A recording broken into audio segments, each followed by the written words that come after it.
En días recientes, el historiador Federico Navarrete, profesor en el Instituto de Investigaciones Históricas de la UNAM, publicó en la revista en línea Horizontal una serie de artículos de diccionario con definiciones concisas de las principales ideas, prácticas, discursos y prejuicios que alimentan, refuerzan y representan el racismo en México. Como señala el propio autor de forma explícita en el primero de los artículos, este alfabeto tiene un afán polémico y un tono irreverente que busca despertar el debate y hacernos conscientes de la fuerza y la prevalencia de nuestras costumbres racistas y las formas de pensar que las acompañan. Para platicar del racismo y la discriminación en México en general y de estos artículos en particular, nos acompaña su autor, el historiador Federico Navarrete. Federico, buenas noches. Buenas noches, Javier. Leí las dos, me imagino que vienen más. Te quedaste en la E, o sea, falta mucho. Faltan bastantes.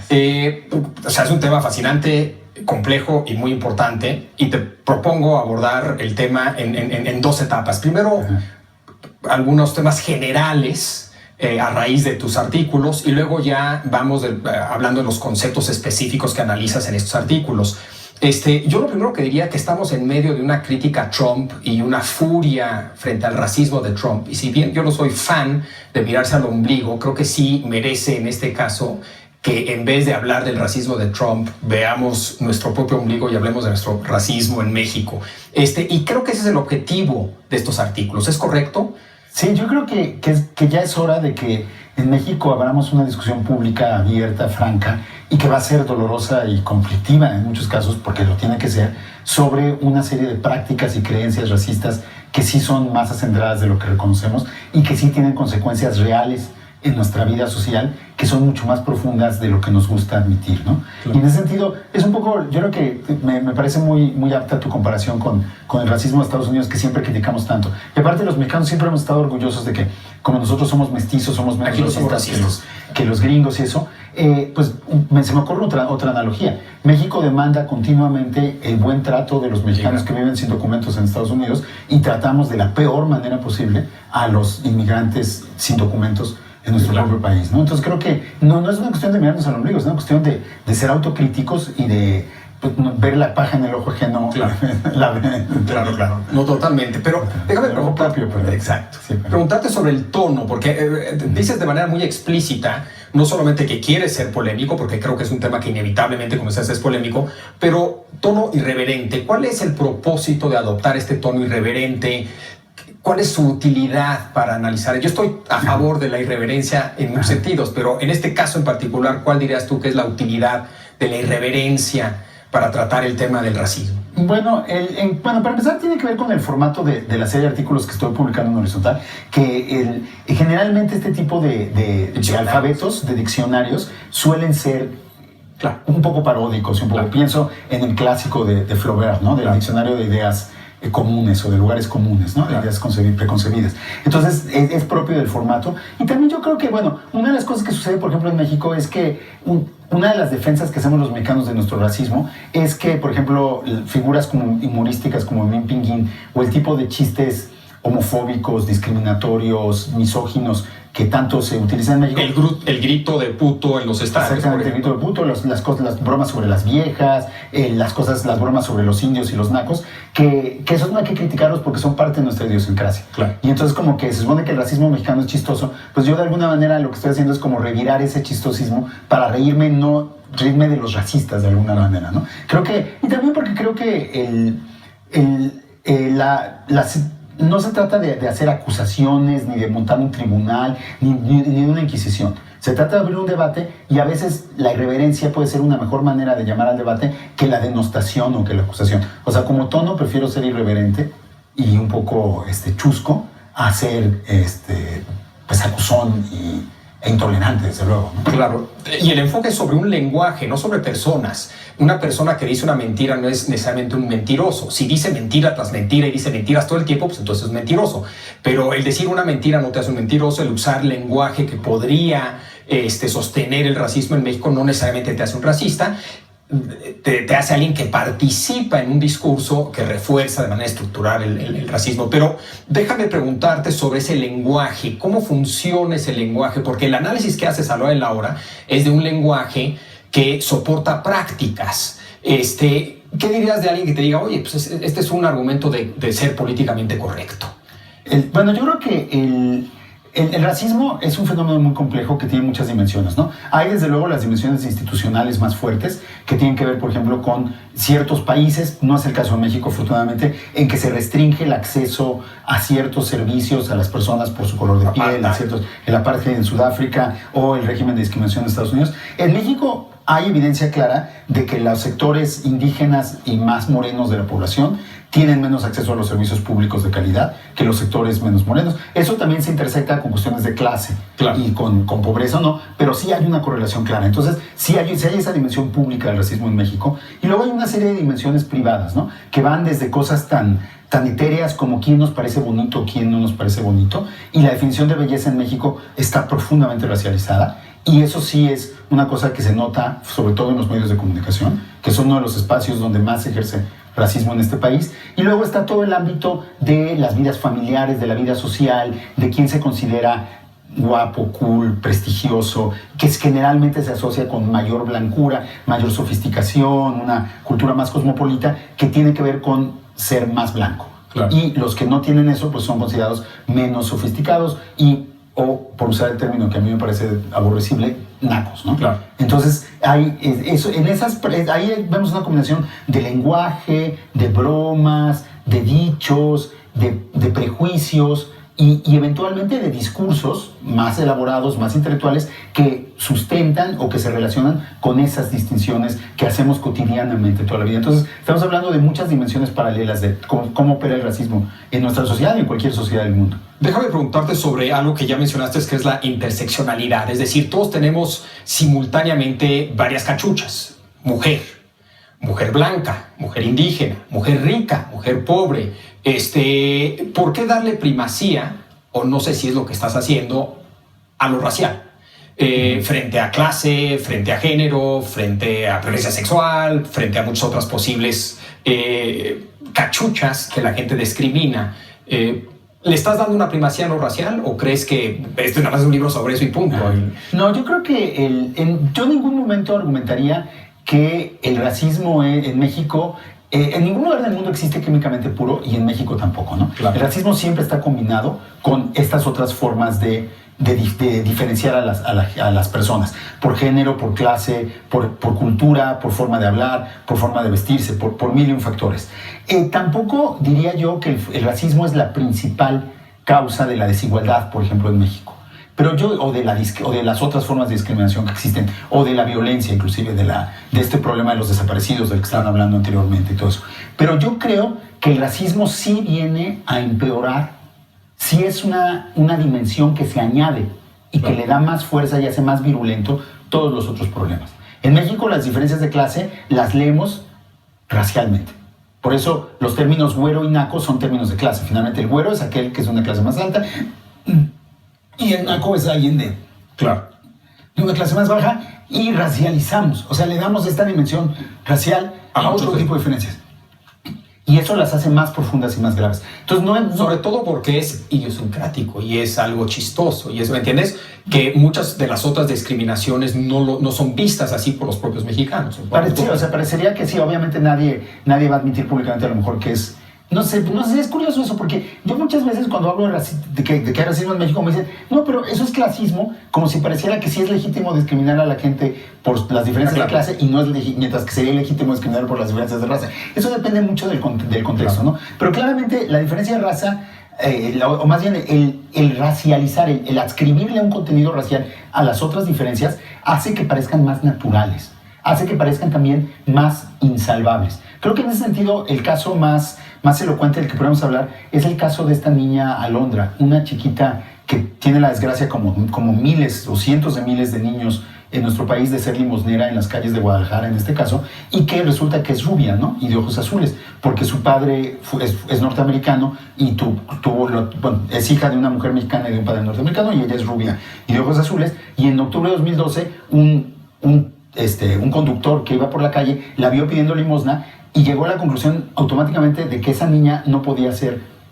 hija de la mamá con la que estaba y que tenía que haber sido secuestrada. Y entonces montó un escándalo que se hizo viral en Facebook y en un fin de semana hubo 60,000 reposts de la foto de Alondra y lograron finalmente que la Procuraduría investigara el caso. Ahí sí fue expedita y tal. Y la madre exhibió un acta de nacimiento que en cualquier otro caso es prueba suficiente de paternidad en este país, legal, y la Procuraduría no le creyó. Explicó quién era el padre, la Procuraduría no le creyó, le hicieron prueba de ADN, se demostró que era la madre de la niña y la Procuraduría la mantuvo separada de su hija durante 9 meses después del incidente. Y eso no hubiera sucedido si la chica hubiera sido morena. Claro. O sea, nosotros vemos todos los días miles de niñas pidiéndole en la calle morenas y no nos parece extraordinario. Una chica rubia haciendo eso provocó un escándalo y un atropello. Claro. O sea, lo más increíble es que la víctima de todo ese atropello fue la propia chica y su mamá, ¿no? Claro. Entonces, esa es una demostración muy clara de cómo el racismo viene a ser peor la desigualdad y las diferencias que de por sí ya son existen clase, la mujer, clase, etcétera. Pasemos ahora sí a los conceptos. Decía que abarcas de la A a la E en estos primeros artículos. De momento, sí, pues llegarás hasta la Z. Sí, no sé si quieres empezar con la A o con alguna otra. Bueno, yo sí quisiera empezar por la A, un poco por el contexto en el que estamos ahora, ¿no? Aspiracional. A de aspiracional, ¿no? Sí. Aspiracional es este concepto utilizado por la teoría de la publicidad, que básicamente es la idea de que la publicidad vende sus productos asociándolos a situaciones que son deseables para las personas, que son aspiracionales. Todos queremos vivir bien, todos queremos ser guapos, todos queremos visitar lugares glamorosos, todos queremos tener compañeros, novias o novios o lo que sea, que sean guapos y glamorosos como nosotros, y entonces pues asociamos los productos con eso y los vendemos de esa manera. Eso es una fórmula global de la publicidad, no tiene nada extraordinario, la venta por las aspiraciones. La cuestión es que en México, para ser aspiracional hay que ser blanco. Y cuento una anécdota de una funcionaria cultural que quería hacer un cartel con una familia de clase media morena y no encontró una sola foto en las agencias publicitarias de familias morenas hasta que un empleado le dijo que dejara de buscar porque los morenos no son aspiracionales. Punto. O sea, así de claro y de tajante. Y basta con que veamos la publicidad o veamos la televisión y veremos que en efecto los morenos no aparecen, ¿no? Hay un apartheid clarísimo en nuestros medios de comunicación en que los modelos, las personas colocadas en las posiciones de estatus y aspiracionales son siempre o 99% blancos o latino internacional, que es el tipo, pero están muy claramente corridos, son claramente diferentes del aspecto físico de la mayoría de la población. Yo tuve una anécdota cuando estudiaba en Nueva York. Entré a una tienda, vivía yo en una zona donde era predominantemente puertorriqueña, dominicana. Entro a una tienda a comprar aguacates, pregunto si tiene aguacates, el dueño me dice, ahí están. Le dije, no son aguacates, son paguas. Y se me queda viendo. ¿Y tú cómo sabes? Y dije, pues soy mexicano. Y me dice, ¿tú no eres mexicano? Y yo, claro que soy mexicano. Y me dice, no eres mexicano. Y a ver. Y le llama a una persona que trabajaba para él, que era mexicano. Dice que es mexicano. Empezamos a hablar. Y dice, no, sí es mexicano. Y se me queda viendo el puertorriqueño y me dice, pero eres de esos que aparecen en la tele. Es de lo que me dijo.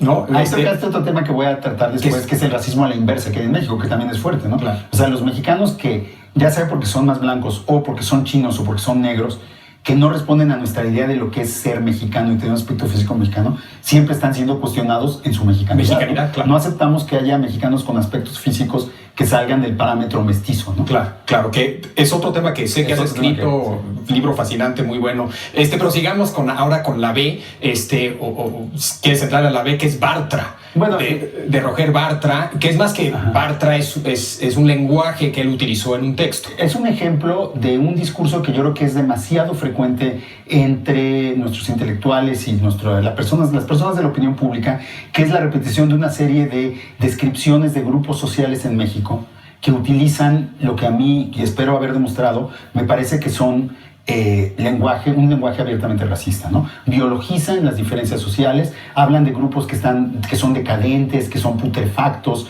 que es el tipo de lenguaje que, por ejemplo, utilizaban los nazis para referirse a los judíos a mediados del siglo XX, ¿no? Y hablan de que estos grupos están condenados a morir. Y a desaparecer, como decadentes y putrefactos. Exactamente, ¿no? Y entonces crean un sentido de inevitabilidad histórico que es clásico también de los discursos racistas.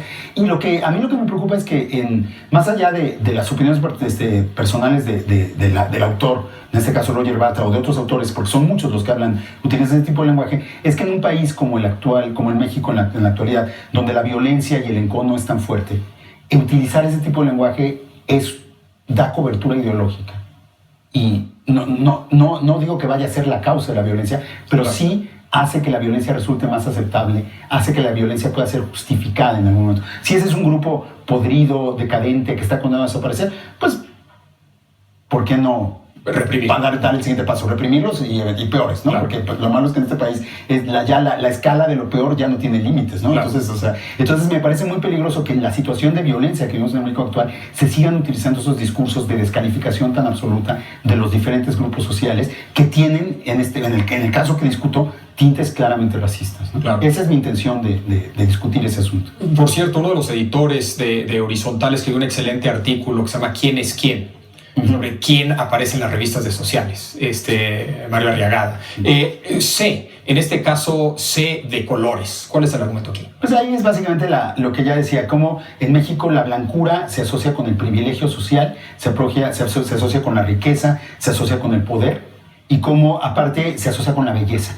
Y cómo esta idea de asociar, de tratar de que para ser más bello hay que ser más blanco, genera toda una serie de prácticas discriminatorias que nos ponen a todos en situaciones complicadas, ¿no? Desde el mexicano que es mexicano de los que salen en la tele, hasta las personas que tienen que transformarse físicamente para mejorar su aspecto, en teoría para hacerse más bonitas, pintándose el pelo y utilizando todo tipo de tecnologías de transformación racial que son muy difundidas en nuestro país.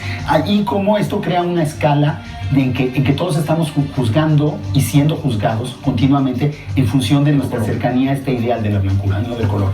Que yo creo que esa es una cosa, que es un racismo que se practica entre los mestizos, no es tanto hacia los indígenas. Los racismos de los indígenas son de otro tipo, pero este racismo de la belleza, este racismo cromático del color, es una cosa de mestizos, ¿no? Claro, que es muy distinto en Estados Unidos, es decir, allá es blanco-negro. Exactamente. Aquí sí hay un poco como Cuba también, etcétera, ¿no? Es un racismo distinto. En Estados Unidos es más tajante la distinción, es blanco, negro, latino, chino, pero hay publicidad con modelos negras guapísimas, hay publicidad con modelos mexicanas, o sea, las Budweiser le vende a los mexicanos en Estados Unidos con modelos mexicanas muy guapas. En México se le vende a la mayoría de la población con modelos que no se parecen a la mayoría de la población. Claro. Porque el único ideal de belleza que existe es el de la blancura. ¿Cómo haces eso compatible con el mito del mestizaje, sobre el cual has escrito, que es un mito potente, de que somos una raza de mestizos? Eso todavía está por tratarse en las subsecuentes letras, y es también lo que discuto con mucho más detalle en el libro que voy a publicar en mayo, que se llama México Racista, que saldrá en Editorial Grijalvo. Y yo creo que en realidad el mestizaje, yo creo que generalmente se dice, en México no somos racistas porque todos somos mestizos, y es un argumento que inclusive recientemente ha defendido Enrique Krauze en varias ocasiones. Pues mi respuesta es exactamente la contraria. En México no podemos dejar de ser racistas porque nos queremos mestizos. Claro. Porque ya de por sí mestizo es una categoría racial. Claro. O sea, mestizo implica una mezcla de razas. Entonces ya estás partiendo de la idea de que la población existe en las razas, ¿no? Estás en ese esquema. Y por otro lado, el problema del mestizaje es que en el fondo en México el mestizaje fue blanqueamiento. O sea, la idea era que los indios se hicieran más blancos, nunca que los blancos se hicieran más indios. Era de un orgullo del indígena pasado, pero el futuro era blanco. Exactamente, claro. Era occidental y blanco. Exactamente. Entonces era una transformación de la población en una dirección. Y lo que Benito Juárez es una jerarquía que se casó con una mujer más blanca y tuvo hijos más blancos. Y se occidentalizó. Se occidentalizó. Lo mismo Porfirio Díaz y lo mismo. El ascenso social en México siempre pasa por mejorar la raza, que es otro término que todos los mexicanos conocemos y que tiene que ver con esa idea del blanqueamiento, ¿no? Y entonces el hecho es que el mestizo siempre aspira de alguna manera a dejar de ser mestizo. El mestizo aspira a convertirse plenamente blanco. Entonces, esta escala de belleza, esta escala cromática de belleza y de estatus social está basada en la idea de que en el fondo ser mestizo es algo muy incómodo, ¿no? Claro. Ser mestizo es alguien que está siempre queriendo ser diferente a sí mismo. Y entonces ese es uno de las vertientes del mestizaje que lejos de acabar con el racismo lo hace más feroz, claro, y más fuerte en el país. CH de chino. Ahí hice un juego, pero lo que pasa es que como hay que jugar con las letras, hablo de los negros, porque en el periodo colonial a un cierto tipo de mulatos se les llamaba chinos, por el pelo chino, todavía usamos la expresión pelo chino, que tiene que ver con eso, y hablo de que los negros son, la gente de origen africano en México, son un grupo virtualmente olvidado, ¿no? Y que, curiosamente, probablemente a principios del siglo XIX había más personas de origen africano en México que personas de origen europeo. Muchas más. Entonces, eso significa que el mestizaje en México fue más entre indios y africanos que entre indios y europeos, pero nuestra leyenda del mestizaje nos habla solo de la Malinche de Cortés, del papá español y la mamá indígena, y nunca nos habla de que hubiera un negro por ahí o una negra por ahí, ¿no? Claro. Entonces, son el gran aspecto olvidado de nuestra de nuestra nacionalidad y de nuestra pluralidad racial y de nuestra pluralidad cultural, y a la fecha pues los negros se enfrentan a la gran duda de que sean mexicanos. Claro. Y ahora en la actualidad los detienen. Hay una socióloga mexicana de Guadalajara que está en Cambridge, ¿cómo se llama? Mónica Moreno Figueroa. Sí, que ella dice, nadie me cree que soy de Guadalajara. Exactamente, sí, una parte de Guadalajara en particular, ¿no? Claro. Se nos terminó el tiempo, nos faltaban una que otra letras, pero va a salir el libro pronto. Sale, cuando decías que sale en mayo. Sale el mes de mayo, sí. México Racista. México Racista, de Grijalva. Pues te invitaremos claro cuando salgo para seguir con el resto del alfabeto y seguir hablando de este tema, que creo que es importante hablarlo, como tú dices, por más polémico que sea, un tema yo creo que de la mayor importancia. Federico, muchísimas gracias. Tenemos que hacer una pausa y regresamos con recomendaciones literarias para estas vacaciones de Semana Santa. Quédese aquí en Foro TV, que continúa la hora de opinar.